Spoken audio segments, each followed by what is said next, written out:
the book starts with a quote by Rilke. Yeah. Beauty is nothing but the beginning of terror. It's all in that quote, no? Yeah. The kind of beauty I'm talking about is a sort of life-changing, annihilating beauty that has nothing to do with prettiness. It's the angel that arrives with a flaming sword, and not the Christmas ornament. No. It's a beauty so profound and true that you are altered by it. The way you may be altered by I don't know, your first sight of a Tintoretto or a Michelangelo.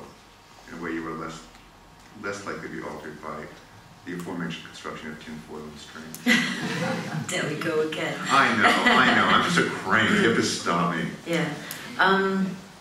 There's death in the book, because there's also this brother of Peter. It was called Matthew, and he died like 2 decades ago.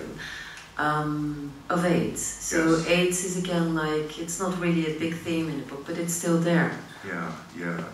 You know, I am a gay man who has survived the AIDS epidemic, which is a little bit like having been to a war and lived. And it's not something you forget about. It's not something that ceases to be part of how you look at the world. And I also, I don't have much of a political agenda in my novels. My politics tend to be something I do outside of something I try to work outside of my writing. But I suppose I am eager to help people remember that the AIDS epidemic has been to some degree addressed in the Western world for people who have enough money for the medicine. And it is in fact destroying the Black and Hispanic community still. It's destroying the continent of Africa, and I can't really write about Africa. It's not my story to tell, but I do feel a little bit like I want people to remember that it's still going on. The fact that it's not happening in your neighborhood doesn't mean it isn't. We're not still in the middle of a world crisis. But again, you needed this brother, this Matthew, because in a way, Mizzy, the mistake, is maybe a kind of new Matthew that all of a sudden arrives there. Yeah, no, we needed Matthew. I needed Matthew as a sort of forerunner of Mizzy. But you know, I could have run him over with a car too. Lots of ways to get rid of the character. Yeah, but anyway, but then you need these two characters because you need this mirror, and again, like the hours, it's like it's a trio. You have Rebecca, you have Peter, you have Mizzy. It seems like to be your comfortable trio. Well, you know, 3 is my favorite number. I love the number 3. One is not an interesting number. 1 is just one thing. You know, what do you do? It's the loneliest number. And 2, and demonstrate, can only be symmetrical. Wherever they are, they're always in symmetry. It would be boring. It's a little boring. The perfect marriage would be boring. You add a third, and you can make a cappuccino. You can add, I wish we could juggle. You add a third element, and they can be any number of forms: symmetrical, asymmetrical. They can be a perfect triangle. They can be here, and the coffee mate's out the door. I just find 3 to be an incredibly stimulating and rich number, and I always seem to write about 3 people. 2's not enough. 4 is too many. Yeah.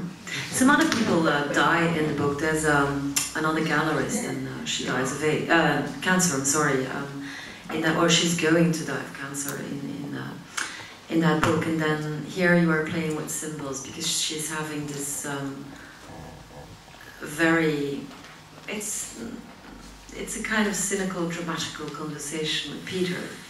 And they are in the Metropolitan Museum in New York, and before the dead shark waiting in hers. So it's again playing with symbols. It's the woman telling her best friend Peter that she's sick and she's going to die. And then you have this dead shark, and you mix like conversations about death with conversations on contemporary art. Yeah, well, I'm big on mortality. I do weave mortality through my fiction. I think in part because it's something I think about a great deal. I think many of us do. And I think in part because, as I said, I'm kind of sentimental. I'm kind of a sap.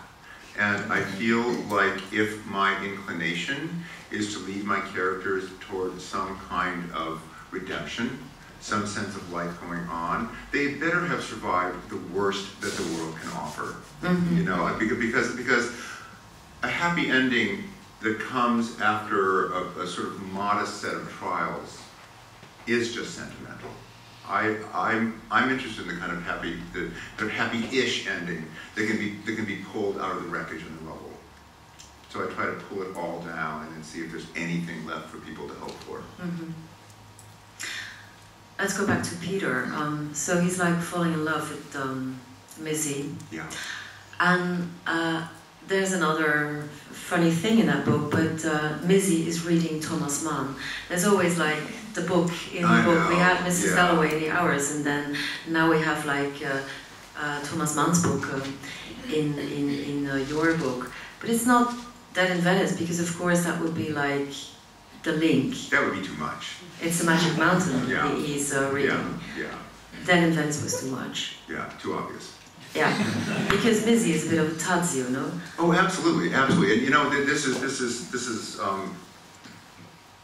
a funny thing, but certain books are so deeply inculcated in me. I suspect I'm not the only one here. There are some books I read, usually books I read a little bit early in my life, that have almost been incorporated into my DNA. They're part of how I think. They're part of how I look at the world, and I walk through the world as myself and as a kind of repository of books by people like Woolf and Joyce and Thomas Mann. And I was actually writing this story about a man who was a heterosexual man who was going to develop this fascination with a boy, and it took me a while to realize, oh, it's Thomas Mann, isn't it? Damn. Here's von Aschenbach. You know when you incorporate information so completely that you think you had an idea? It actually didn't come from you at all. It came from some other source. So I thought, well, I better at least give credit to Thomas Mann if I'm going to steal his story. Yeah. But then you're joking around with it, because we all know that the scene, which is also so very nice in the movie, that in Venice by Visconti, you see like Dirk Bogarde in the end, and he went to the hairdresser, and you see like the black ink falling down. But Peter goes to the hairdresser in this book. Yeah. I mean, is that like by coincidence, or are you really now playing around with? Oh no, that's a complete homage to Thomas Mann. He sees the old man dressed as a young man. That's from Death in Venice. He gets his hair cut by the regular guy who cuts his hair, and the guy says, "Why don't you consider dyeing your hair?" Yeah, it's a bit of too much gray in the hair. I thought it would be interesting if unlike Aschenbach, who says yes, what if Peter says no? What if you refuse to dye your hair and refuse to wear makeup and wear clothes that are too young for you? Do you end up dead in a beach chair anyway?